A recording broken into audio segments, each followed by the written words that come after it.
صلوات و آواز بلند تلاوت فرمائیں۔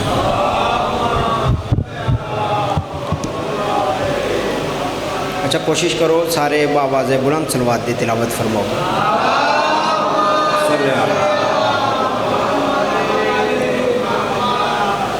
میرے علم کے مطابق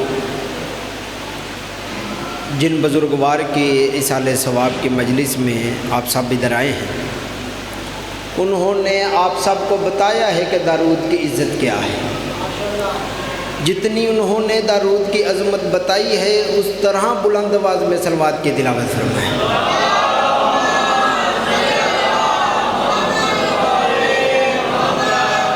اعوذ باللہ من الشیطان اللعین الرجیم، بسم اللہ الرحمن الرحیم۔ الحمدللہ المعروف من غیر رؤیت الذی لم یزل قائما ودائما، اذ لا سماء ذات براج ولا حجب ذات رتاج ولا لیل داج ولا بحر ساج ولا جبل ذو لجاج۔ الصلاۃ والسلام بتحیۃ والاکرام علی سید الانبیاء والمرسلین وعلی اہل بیتہ طیبین الطاہرین المعصومین المنتجبین المنتخبین المطہرین المظلومین، صلوات اللہ علیہم اجمعین ولعنۃ اللہ علی اعدائہم ومنکرین فضائلہم ومصائبہم وولایتہم وعزداریہم اجمعین بے شمار۔ اما بعد فقط قال اللہ تبارک و تعالی فی محکم کتاب المجید والفرقان الحمید وقولہ الحق، بسم اللہ الرحمن الرحیم، انما یرید اللہ لیذھب عنکم الرجس اہل البیت ویطہرکم تطہیرا۔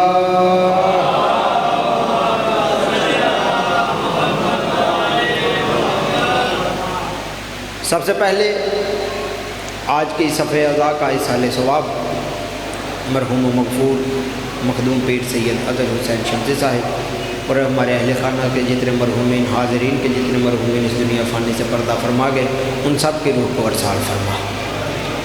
یا اللہ جو واسطہ محمد کی عزت و عظمت کا ہم سب کی بچھائی صفحہ اعضاء ہماری کی گئی محنت اپنی بارگاہ میں قبول و منظور فرما۔ یا اللہ جو واسطہ محمد کی عزت و عظمت کا ہم سب کو مشن آل محمد پر چلنے کی توفیق عطا فرما۔ سب دعاؤں کی آخری دعا ہے کہ اللہ ہمارے وارث حقیقی حجت دورہ کا جلد ظہور فرما۔ صلوات بآواز بلند تلاوت فرمائیں۔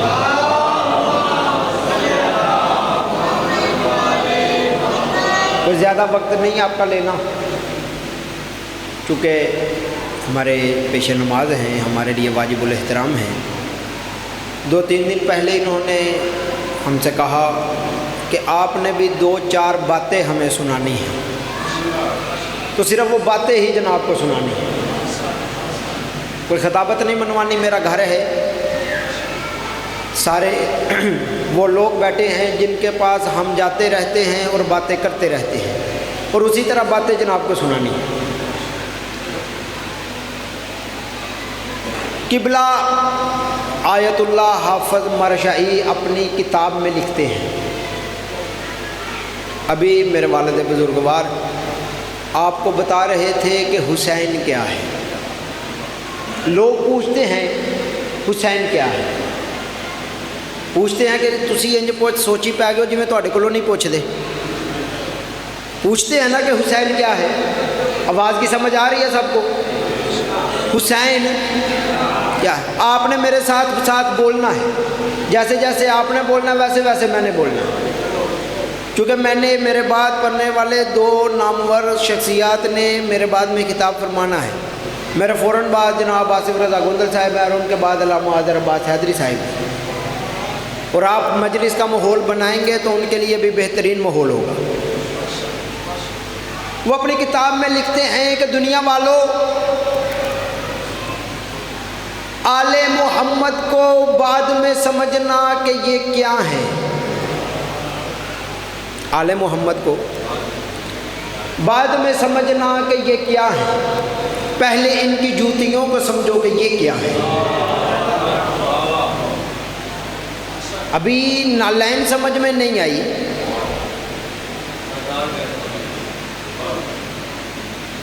ابھی نالین سمجھ میں نہیں آئی، ان لوگوں کو جب نبی کی نالین سمجھیں گے تو پتہ چلے گا کہ نالین والے کس عظمت کے مالک ہیں۔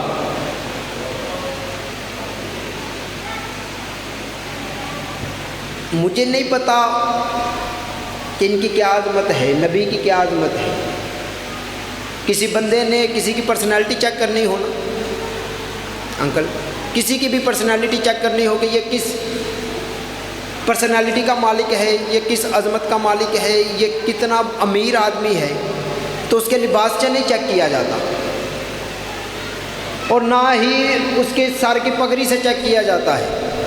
دیکھتے ہیں اگر اس نے جوتا برانڈ کا پہنا ہے تو یہ امیر آدمی ہے، اگر اس نے جوتا لوکل پہنا ہے تو یہ امیر آدمی نہیں ہے۔ اور ہر جوتے میں ہوتی ہیں دو مہریں، ایک جوتے کے اندر مہر ہوتی ہے، ایک جوتے کے باہر مہر ہوتی ہے۔ مجھے نبی کے جوتے کی اندر والی مہر کا نہیں پتا کہ وہ کیا مہر ہے، لیکن نبی کی جوتی کے نیچے والی مہر کو سدرۃ المنتہا کہتے ہیں۔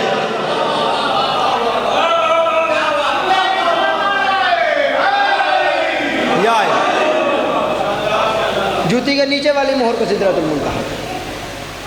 کیوں؟ کیا ہے نبی کی جوتی؟ ایک نبی اور کی بھی جوتی ہے جس کا ذکر ہے، تاریخ میں بھی ہے، قرآن میں بھی ہے۔ موسیٰ نبی کا نام سنا ہے؟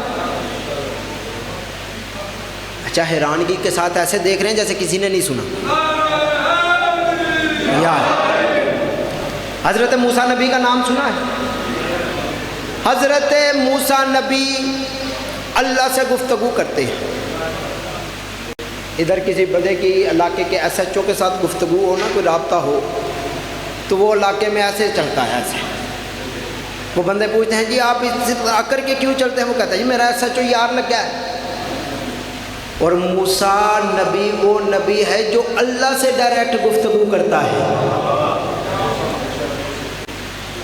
وہی موسیٰ کوہ طور پہ جانے لگے، جوتی پہنی ہوئی ہے، محترم جوتا پہنا ہوا ہے، کوہ طور کی طرف گامزن ہے، جا رہے ہیں۔ جیسے ہی طور کی وادی شروع ہوئی کہ آواز جلی آئی، موسیٰ، جی میرے جلی، جی میرے پروردگار، جوتا اتار کے آؤ، یہ پاک وادی ہے، تیرا جوتا ادھر نہیں آ سکتا، یہ پاک وادی ہے، تیرا جوتا ادھر نہیں آ سکتا، یہ پاک وادی ہے، تیرا جوتا ادھر نہیں آ سکتا۔ پتہ نہیں کس عظمت کی مالک ہے محمد کی نالین کہ محمد معراج کی رات عرش پہ جا کے جوتا اتارنے کا ارادہ کیا کہ اللہ کی آواز آئی ہے، نہ میرا حبیب جوتا اتار کے نہیں آنا، جوتا پہن کے آ، جوتا اتار کے نہیں آنا، جوتا پہن کے آ۔ اے میرے پروردگار، وہاں موسیٰ کو کوہ طور پہ تو نے حکم دے دیا تھا کہ جوتا اتار کے آ، محمد کو جوتا نہ اتارنے کا حکم دیا، دونوں میں کیا فرق ہے؟ اللہ کی آواز آئی، جسے جوتا اتارنے کو کہا تھا وہ موسیٰ کلیم اللہ ہے، جسے پہن کے آنے کا کہہ رہا ہوں وہ محمد حبیب اللہ۔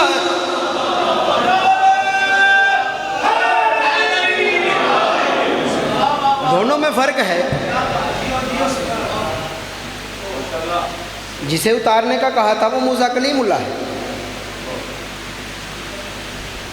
دنیا نہیں سمجھتی، اسی لیے آیت اللہ حافظ مرشحی نے لکھا کہ ان کو بعد میں سمجھنا کہ یہ کیا ہے، پہلے ان کی جوتیوں کو سمجھو کہ یہ کیا ہے۔ اچھا ایک نئی بات سنو، دل ہو تو ہے دل۔ نبی پاک کی نالین جب بھی ٹانکے لگانے کے قابل ہوتی، جب بھی نبی کی نالین ٹانکے لگانے کے قابل ہوتی، نبی ہمیشہ ایک ہی آواز لگاتے، یا علی۔ یہ جوتی کو ٹانکا لگا دیا، شان ہے جوتی کی،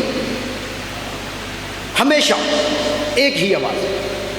ایک دن سارے صحابہ مل کر نبی کی بارگاہ میں آئے، آ کر کہنے لگے، یا رسول اللہ، جب بھی آپ کی جوتی ٹانکے لگانے کے قابل ہوتی ہے آپ ہمیشہ علی کو پکارتے ہیں، کبھی تو یہ شرف ہمیں بھی عطا ہو، کبھی تو آپ کی نالین کو ہم بھی ٹانکا لگائیں۔ نبی مسکرا کر کہنے لگے جو ٹانکے لگاتا ہے نا اسی سے پوچھو۔ وہ سارا قبیلہ مل کے علی کے پاس آ گیا۔ علی بلا تشبیہ نبی کی جوتی کو ٹانکے لگا رہے ہیں۔ اگر کہتے یا علی یہ کیا ہر وقت نبی کی نالین پر آپ نے قبضہ کیا ہوا ہے؟ جب بھی نبی کی نالین ٹانکے لگنے کے قابل ہوتی ہے ہمیشہ آپ ہی ٹانکے کیوں لگاتے ہیں؟ ہمیشہ آپ ہی کیوں لگاتے ہیں؟ کبھی یہ نالین ہمیں بھی دیں، ہم بھی اس جوتی کو ٹانکے لگائیں، ہمیں بھی یہ شرف حاصل ہو۔ علی مسکرا کر کہنے لگے جس کی جوتی ہے نا اسی سے پوچھو۔ اب وہ سارے لوگ علی سمیت نبی کی بارگاہ کی طرف، علی نبی لا تشبیہ، میری طرف دیکھیے گا سارے میری طرف، علی نبی لا تشبیہ نبی کی نالین کو ایسے سینے کے ساتھ لگایا ہے اور علی نبی کی بارگاہ میں آ کر کہنے لگے یا نبی امت کچھ سوال کرنا چاہتی ہے۔ امت نے پھر وہی سوال، یا رسول اللہ ہمیشہ جب بھی آپ کی جوتی ٹانکے لگنے کے قابل ہوتی ہے علی ہی کیوں لگاتا ہے؟ کبھی یہ شرف ہمیں بھی عطا ہو، کبھی تو ہمیں بھی یہ جوتا دے ٹانکا لگانے کے لیے۔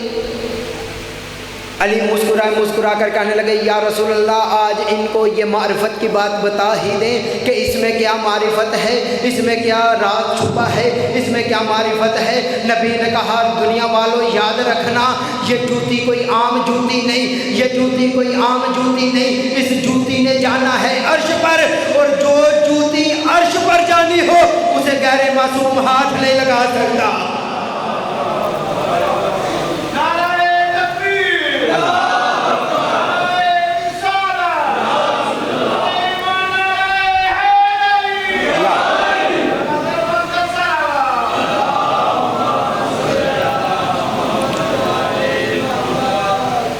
جس جوتی نے عرش پہ جانا ہونا اسے غیر معصوم ہاتھ نہیں لگا۔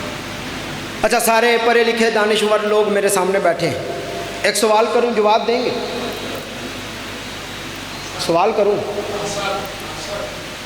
کیا عرش پر ایک جوتی گئی ہے؟ بولیں کیا عرش پر ایک جوتی گئی ہے؟ کتنی جوتیاں گئی ہیں؟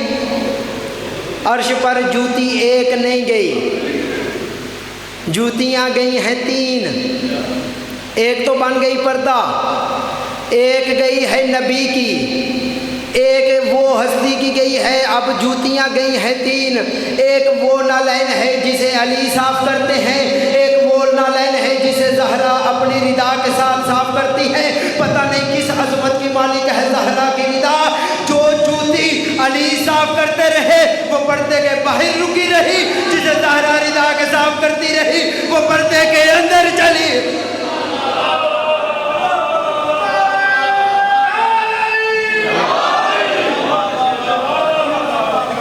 نالین گئی ہے 3۔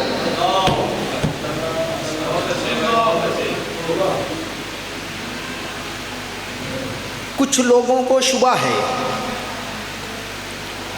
کہ معراج کی رات نبی نے جلی سے گفتگو کی، کچھ لوگوں کو شبہ ہے،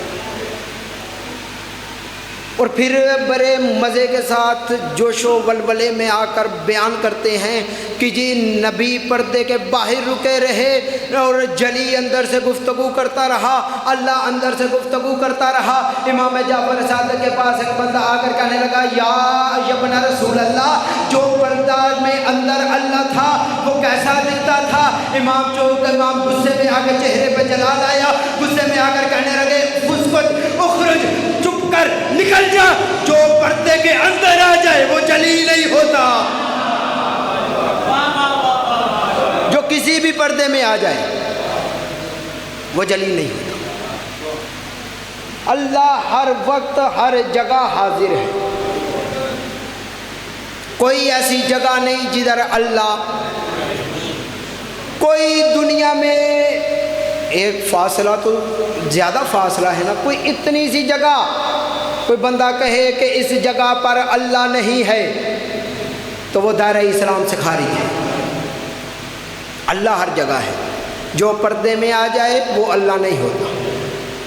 اور قرآن پاک میں اللہ نے ارشاد فرمایا ہے کہ معراج کی رات نبی نے جلی کو نہیں دیکھا, آیت الکبریٰ کو دیکھا. اور علی سے مسجد کوفہ میں پوچھا گیا یا علی آیت الکبریٰ کسے کہتے ہیں؟ علی مسکرا کر کہنے لگے انا آیات الکبریٰ, میں اللہ کی سب سے بڑی نشانی ہوں.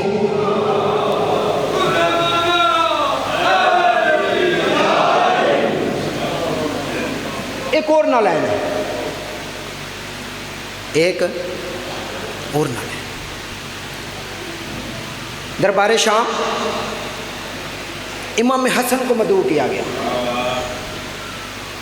امام حسن کو دعوت دی گئی کہ آپ نے دربار میں آنا ہے. ادھر ایک بندہ بیٹھا تھا, چونکہ ممبر پر ہر بندے کا نام بھی نہیں لیا جاتا. ادھر ایک بندہ بیٹھا تھا ممبر پہ, ظاہری ممبر کے اوپر ایک بندہ بیٹھا تھا. وہ کر کے رہا تھا کہ ہر بندے کو سونے ہیرے جواہرات کے بھرے ہوئے تھال دیتا اور ان سے بیعت وصول, سونا چاندی وغیرہ وصول دے کے نا تو کیا کرتا, بیعت وصول کرتا. دن گزرتا رہا, ٹائم آ گیا امام حسن مجتبیٰ پر. جیسے ہی امام اپنی نماز ظہرین سے فارغ ہوئے, امام جیسے ہی نماز سے فارغ ہوئے, ممبر پر بیٹھا ہوا شخص کہنے لگا حسن یہ 2 سونے چاندی ہیرے جواہرات کے بھرے ہوئے تھال وصول کرو. کیوں؟ کیونکہ میں ہندا کا بیٹا ہوں. امام کے چہرے پہ پہلے جلال آیا, پھر تھوڑا سا تبسم آیا. امام نے اس کی بات سنی اور دربار کے دروازے کی طرف چل دیے. جیسے ہی امام دروازے کی طرف چلے, ایک نوکر مجمع سے آگے بڑھا, امام کی جوتی کو صاف کیا, امام کی نالین کو صاف کیا, امام کی نالین کو صاف کر کے فارغ ہوا کہ حسن نے آواز لگائی اے فلاں ابن فلاں, وہ 2 سونے چاندی ہیرے جواہرات کے بھرے ہوئے تھال لے جا, وہ اٹھا اور گھر میں لے جا, وہ اٹھا اور گھر میں لے جا. وہ تخت پر بیٹھا ہوا انسان پوری جلال میں آ کے اٹھا, اٹھ کر کہنے لگا اے حسن یہ کیا ہوا؟ میں نے اتنے سونے چاندی ہیرے جواہرات کے بھرے ہوئے تھال تجھے دیے, تو نے اٹھا کر ایک حبشی غلام کے حوالے کیے, اس کی کیا راز ہے, اس میں کیا راز پوشیدہ ہے؟ امام نے کہا تو نے یہ سونے چاندی ہیرے جواہرات کے بھرے ہوئے تھال مجھ حسن کو دیے. کیوں؟ کیونکہ تو ہندا کا بیٹا تھا, اور میں نے یہ دونوں بھرے ہوئے تھال اس نوکر کو دیے. کیوں؟ کیونکہ میں فاطمہ کا بیٹا ہوں.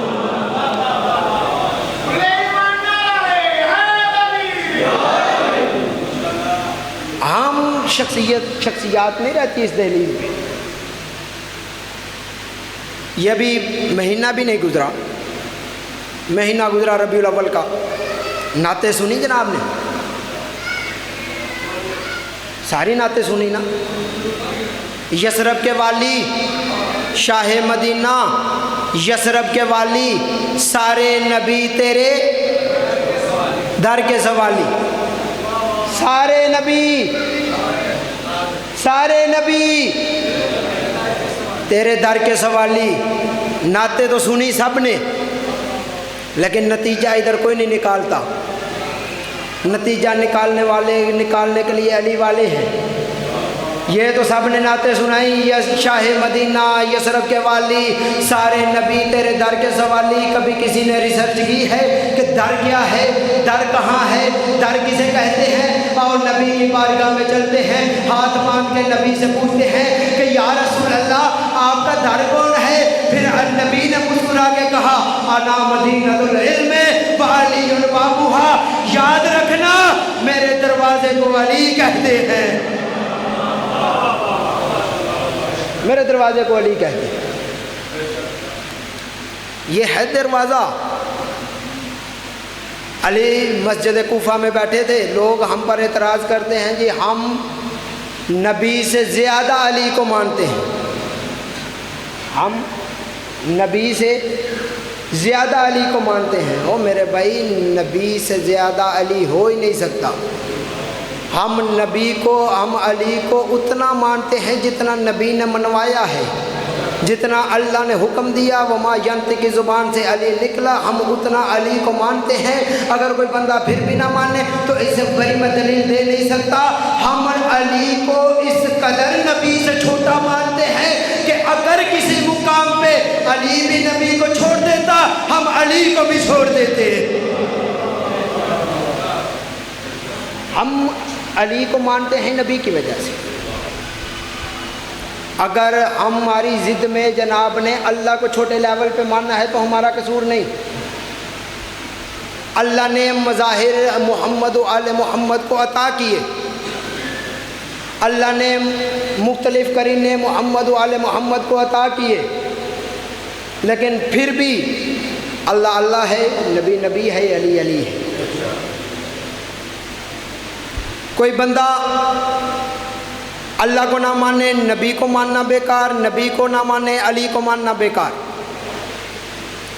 لیکن ہم علی کو مانتے ہیں جلی کی وجہ سے، ہم علی کو مانتے ہیں نبی کی وجہ سے۔ جتنا ہمیں حکم دیا ہم اتنا مانتے ہیں۔ ہم قطعاً کسی بندے کے ذہن میں وہم و گمان میں بھی نہیں کہ ہم علی کو نبی سے زیادہ مانتے ہیں، چونکہ ہماری کیا اوقات ہے، ہماری کیا اوقات ہے۔ علی مسجد کوفہ کے ممبر پر بیٹھے ہیں، سوالات جوابات کا سیشن جاری ہے، صبح سے لے کے شام تک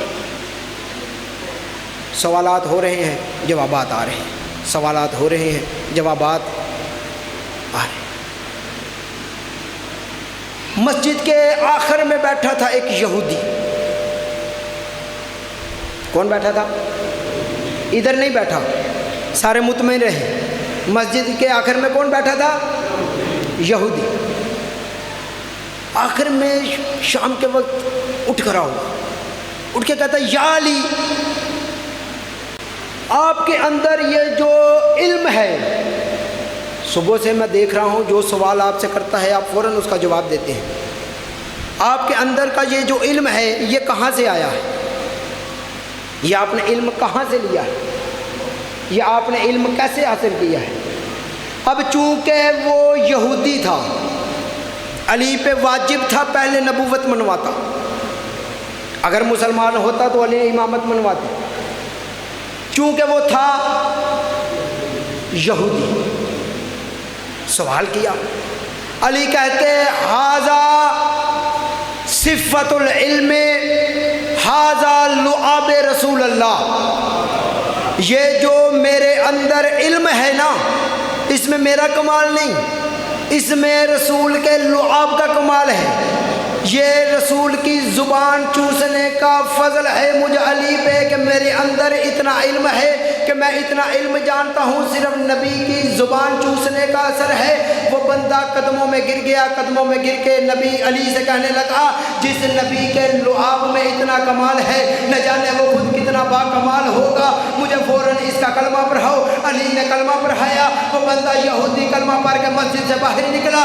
ابھی وہ مسجد سے باہر نکلا کہ مجمع میں سے ایک منافق کھڑا ہوا، اٹھ کے کہتا واہ یا علی، واہ یا علی، ہمیں تو آج تک پتہ ہی نہیں چلا یہ جو آپ کے اندر اتنا علم ہے، ہم تو سمجھتے رہے یہ جناب کا کمال ہے، یہ جناب کی معرفت ہے، اس میں جناب کا کمال ہے، ہمیں تو آج تک پتہ ہی نہیں چلا یہ سارے کا سارا کمال نبی کے لعاب کے صدقے میں ہے۔ علی مسکرائے، مسکرا کے کہنے لگے مجھے تیرے اندر کی بیماری کا پتہ تھا، ابھی میں نے لعاب کا ذکر کیا ہے، خون کا ذکر نہیں کیا۔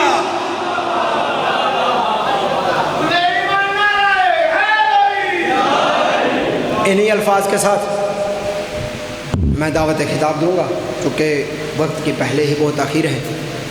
اپنے نہایت ہی واجب الاحترام برادر محترم دادا جن کے بہت ہی پیارے تعلق والے اور بہت ہی پیارے انداز میں پسندیدہ ذاکر، اور آصف بھائی کا بھی بہت شکریہ کہ جنہوں نے ہر مقام پر ہمارے ساتھ محبت کی۔ نہایت ہی واجب الاحترام بحر المصائب مصور اقلام جناب چودھری آصف رضا گندل صاحب، ان سے ملتمس ہوں کہ وہ ممبر حسینی پر آئیں اور اپنے مخصوص انداز میں ذکر فضائل و مصائب محمد و آل محمد بیان فرمائیں. ان کی آمد سے قبل نعروں کا پرجوش طریقے سے جواب دینا ہے. نعرہ